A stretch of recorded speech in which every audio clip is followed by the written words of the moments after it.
All right, hey, it's time for the grief check-in here. Just had an interesting thing happen yesterday. So, I was talking to some people and they're like, "Are you feeling any better?"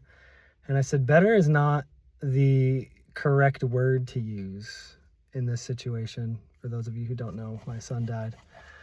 And I don't think better is a word I'm going to use because I don't feel like it's going to be better until Jesus comes back or until we're reunited in heaven. I think easier is a better term. Like, is it getting easier? And some days are and some days aren't. Yesterday I had it well up in like a tidal wave and just drowned me for about half a day. And I was, it was still super fresh and painful. So I think there's just going to be, easier days and harder days that are more of a struggle.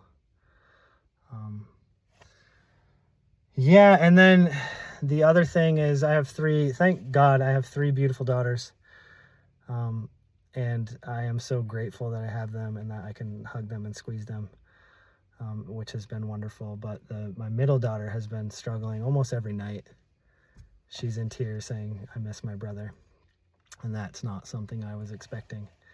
And that's been hard. It's been hard. Like, how do you explain to a 4-year-old that he's not coming back? Because sometimes she's like, "Is he going to come back in 100 days?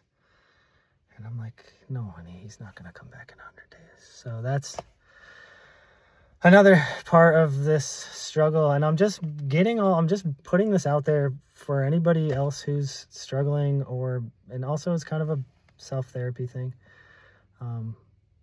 But yeah, so this is kind of new revelations and the daily struggles of living with grief and loss. Thanks for listening. God bless.